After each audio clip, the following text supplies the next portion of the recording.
भारत में करोड़ों लोग सरकारी नौकरी की तैयारी करते हैं, लेकिन अगर आप किसी भी प्रतियोगी परीक्षा की तैयारी करने वाले छात्र से पूछें कि उसने ऑनलाइन किस शिक्षक की क्लास सबसे ज्यादा देखी है, तो एक नाम बार बार सामने आएगा, खान सर।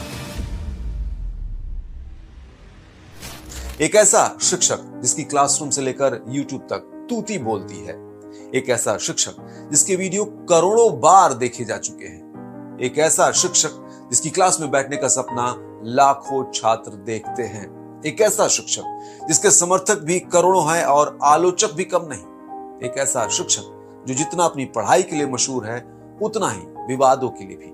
लेकिन दिलचस्प बात यह है कि अधिकांश लोग खान सर को जानते तो हैं, मगर उनकी असल कहानी नहीं जानते। नमस्ते दोस्तों, मैं हूं अरविंद योगराज और द अरविंदम्स पर आज के एक्सप्लेनर में बात इन्हीं खान सर की।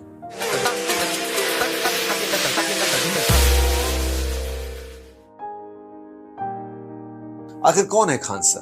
उनका असली नाम क्या है? उन्होंने पढ़ाना कैसे शुरू किया? क्या सचमुच कभी उन्हें पढ़ाने के बदले सिर्फ 40 रुपए मिलते थे? और सबसे बड़ा सवाल, आखिर ऐसा क्या है इतने विवादों के बावजूद उनकी लोकप्रियता लगातार बढ़ती जा रही है?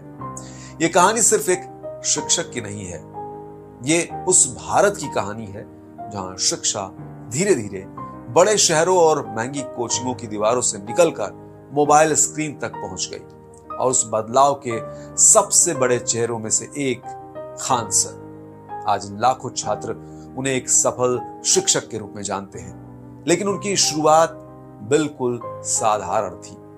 वे किसी बड़े राजनीतिक परिवार से नहीं आते थे, उनके पास कोई बड़ा निवेश नहीं था, कोई बड़ा संस्थान उनके पीछे नहीं था। वे भी उन्हीं युवाओं की तरह थे जो बेहतर भविष्य का सपना लेकर आगे बढ़ते हैं। कई रिपोर्ट्स के अनुसार तो उनका सपना देश की सेवा करने का था।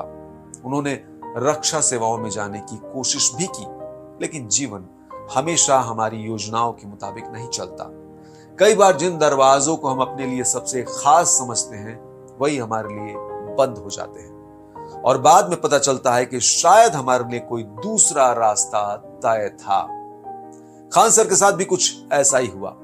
उनका सैनिक बनने का सपना पूरा नहीं हुआ, लेकिन इसी असफलता ने उन्हें एक ऐसे रास्ते पर धकेल दिया जिसने आगे चलकर लाखों छात्रों की जिंदगी को प्रभावित किया।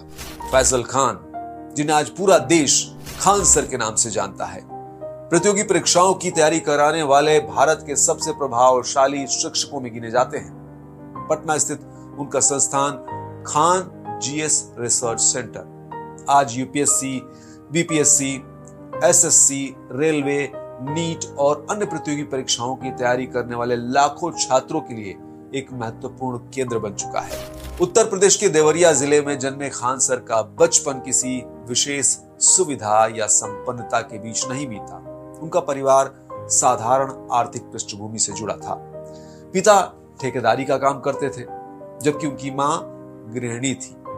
सीमित संसाधनों और संघर्षों के बीच पले बड़े खान सर ने बचपन से ही शिक्षा को जीवन बदलने का सबसे शक्तिशाली माध्यम माना।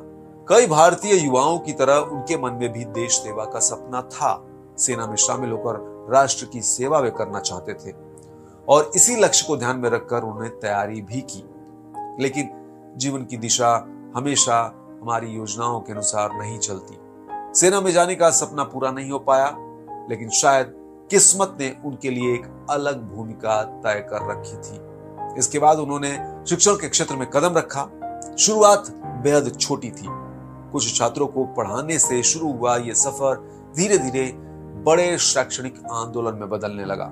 कहा जाता है कि उनके शुरुआती छात्रों में से एक ने अपनी परीक्षा में शानदार प्रदर्शन किया, जिसके बाद उनके पढ़ाने के तरीके की चर्चा फैलने लगी। देखते ही देखते अधिक छात्र उनसे जुड़ने लगे और उनका नाम प्रतियोगी परीक्षाओं की तैयारी कराने वाले युवाओं के बीच पहचाना जाने लगा। हालांकि बढ़ती लोकप्रियता के बावजूद संघर्ष समाप्त नहीं हुए थे।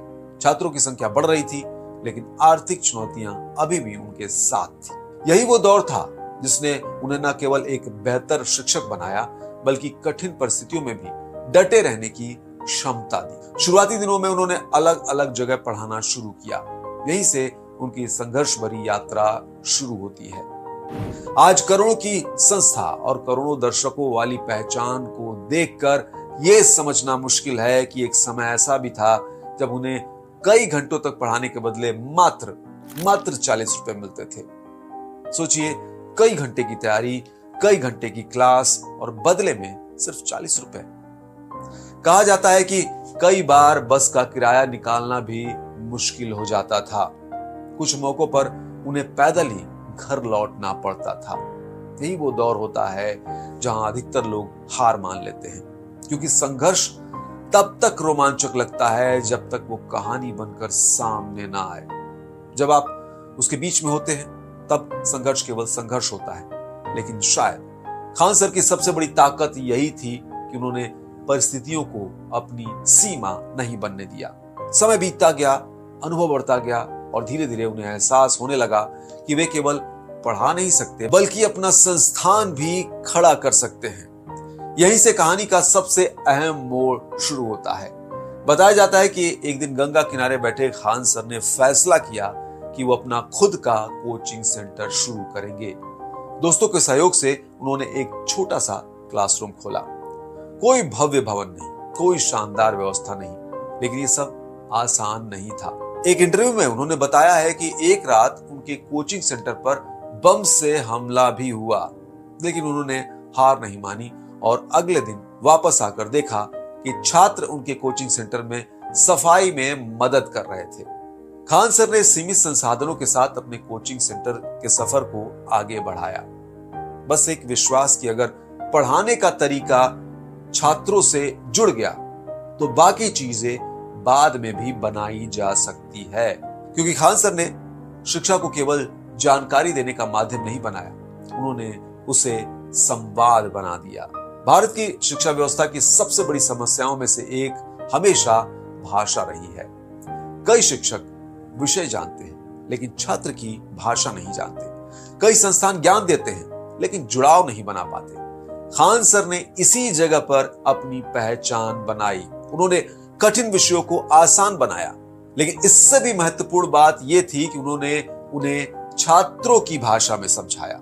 ज्योग्राफी को कहानी बना दिया, हिस्ट्री को किस्से में बदल दिया, करंट अफेयर्स को रोजमर्रा की जिंदगी से जोड़ दिया। और सबसे महत्वपूर्ण बात, उन्होंने छात्रों को यह महसूस कराया कि यह क्लास किसी बड़े शहर के अंग्रेजी माध्यम के छात्र के लिए नहीं बल्कि उनके लिए भी है। यही कारण है कि उनकी लोकप्रियता सबसे पहले छोटे शहरों, कस्बों और ग्रामीण पृष्ठभूमि के छात्रों के बीच बढ़ी।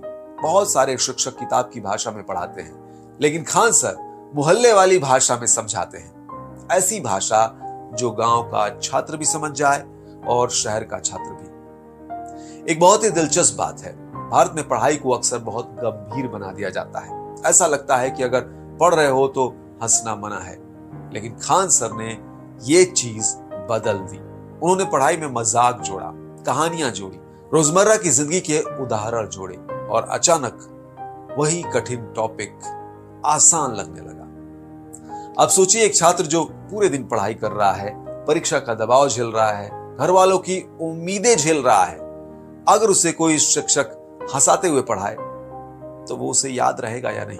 और यही कारण है कि लाखों छात्रों को सिर्फ विषय नहीं, खान सर भी याद रहते हैं। फिर आया वो दौर जिसने न केवल खान सर की जिंदगी बदली बल्कि पूरे शिक्षा उद्योग को बदल दिया। डिजिटल क्रांति, यूट्यूब, सोशल मीडिया और ऑनलाइन शिक्षा। एक समय था जब किसी शिक्षक की पहुंच उसके क्लासरूम की 4 दीवारों तक सीमित रहती थी, लेकिन इंटरनेट ने यह नियम बदल दिया। अब एक शिक्षक पटना में बैठकर देश के किसी भी कोने में मौजूद छात्र तक पहुंच सकता था। खान सर ने इस अवसर को पहचाना। उनके वीडियो तेजी से वायरल होने लगे। लोगों को उनका अंदाज पसंद आने लगा। वे केवल पढ़ाते नहीं थे बल्कि विषय को जीवंत बना देते थे। उनकी क्लास में तथ्य भी होते थे और हास्य भी, जानकारी भी होती थी और ऊर्जा भी। यही मिश्रण उन्हें भीड़ से अलग बनाता गया। फिर कोविड महामारी आई, पूरी दुनिया बदल गई। स्कूल बंद हो गए, कॉलेज बंद हो गए, कोचिंग संस्थान बंद हो गए, लेकिन इंटरनेट खुला रहा। और इसी दौरान लाखों नए छात्र ऑनलाइन शिक्षा की ओर आए। यह समय था जब खान सर की लोकप्रियता नेशनल लेवल तक पहुंच गई। अब वे केवल बिहार या उत्तर प्रदेश के शिक्षक नहीं रह गए थे, वे पूरे भारत में पहचाने जाने लगे। एक शिक्षक धीरे धीरे एक ब्रांड में बदल रहा था और यहीं से शुरू हुआ ब्रांड खान सर। लेकिन लोकप्रियता के साथ एक और चीज आती है, विवाद। जितना बड़ा प्रभाव उतनी बड़ी बहस। खान सर भी इससे बच न सके। समय समय पर उनके नाम को लेकर विवाद हुए, उनकी पहचान को लेकर बहस हुई, कुछ बयानों को लेकर विवाद हुआ, कुछ शैक्षणिक उदाहरणों को लेकर भी आलोचना हुई। कई बार सोशल मीडिया पर उनके खिलाफ अभियान चले, कई बार समर्थन में भी अभियान चले। लेकिन यहां एक दिलचस्प बात दिखाई देती है। अधिकांश सार्वजनिक व्यक्तित्व जो फेमस लोग होते हैं, वे किसी विवाद के बाद अपनी लोकप्रियता खो देते हैं। खान सर के मामले में कई बार इसका उल्टा देखने को मिला। विवाद बढ़े लेकिन चर्चा भी बढ़ी, चर्चा बढ़ी तो पहुंच भी बढ़ी, और पहुंच बढ़ी तो नए दर्शक भी जुड़े। हाल के समय में एक और विवाद ने सुर्खियां बटोरी। पटना में उनके संस्थान से जुड़ा गोलीकांड मामला। घटना के बाद कई तरह के वीडियो सामने आए, सोशल मीडिया पर अलग अलग दावे किए गए, समर्थकों और आलोचकों के बीच बहस शुरू हो गई। पुलिस जांच में जुटी, विभिन्न पक्षों के बयान सामने आए। हालांकि ये मामला अभी जांच के अधीन है, इसलिए किसी निष्कर्ष पर पहुंचना जल्दबाजी होगी। लेकिन इस घटना ने एक बात जरूर साबित कर दी, खान सर अब सिर्फ शिक्षक नहीं रह गए हैं, वे एक राष्ट्रीय सार्वजनिक व्यक्तित्व बन चुके हैं। उनसे जुड़ी कोई भी घटना स्थानीय खबर बनकर नहीं रह जाती, वो राष्ट्रीय बहस का हिस्सा बन जाती है।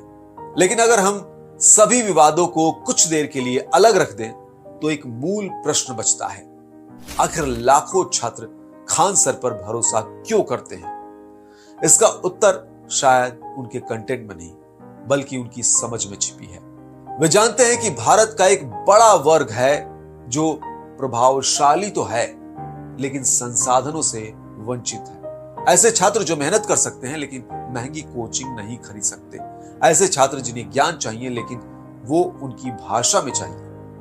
खान सर ने इसी वर्ग को संबोधित किया और यही उनकी सबसे बड़ी ताकत बनी। आज उनके बारे में अलग अलग राय हो सकती है।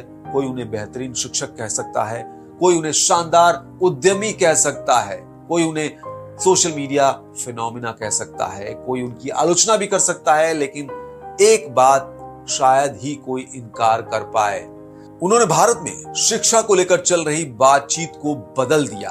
उन्होंने ये साबित किया कि एक साधारण शिक्षक भी करोड़ों लोगों तक पहुंच सकता है। प्रभाव पैदा करने के लिए हमेशा बड़े संसाधनों की आवश्यकता नहीं होती, और ये कि कभी कभी एक ब्लैक बोर्ड, एक मार्कर और छात्रों से जुड़ने की क्षमता ही पर्याप्त होती है। 40 रुपए से शुरू हुई ये कहानी आज करोड़ों छात्रों तक पहुंच चुकी है। यही वजह है कि खान सर पर बहस हो सकती है, उनसे असहमति हो सकती है, उनकी आलोचना हो सकती है, लेकिन उन्हें नजरअंदाज करना अब लगभग असंभव है। और शायद यही उनकी सबसे बड़ी सफलता है, क्योंकि किसी भी सार्वजनिक व्यक्तित्व की वास्तविक ताकत उसके समर्थकों की संख्या से नहीं बल्कि उसके प्रभाव की गहराई से मापी जाती है। और इस पैमाने पर देखें तो खान सर केवल एक शिक्षक नहीं है, वे अपने आप में एक वाकई फिनोमिना है। इसीलिए मैं कहता हूं कि सच उतना ही नहीं होता जितना हम और आप जानते हैं। ये खान सर का अपना सच है। तो ऐसी सच्ची और इंस्पायरिंग